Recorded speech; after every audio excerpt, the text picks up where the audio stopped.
You know, it's funny. After last week's show, my wife always goes, and she's the one who rides. She's the one who's got the ego, and she's the one that does all the shows and everything.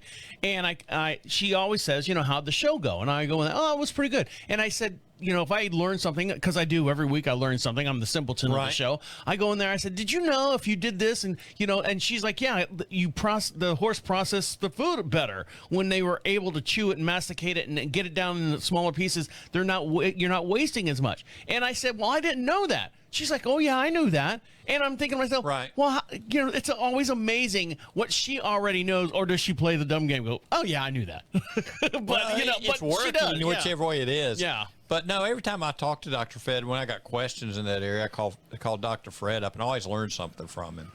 And he's looking at other angles and where it all ties in. But, they got to be able to process food. The other thing is a horse has to be able to see.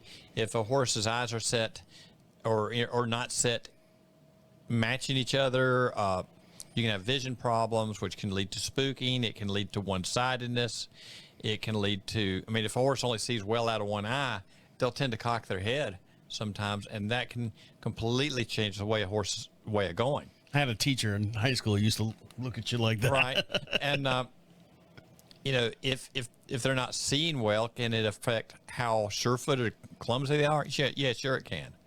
So the horse has to, have to have good set eyes. A lot of people look for small ears. The ears are probably not going to affect the performance so much. There's like people, oh, I love small ears on a horse. But I'll tell you something that they did talk about is in hot conditions, the ears dissipate heat from the body.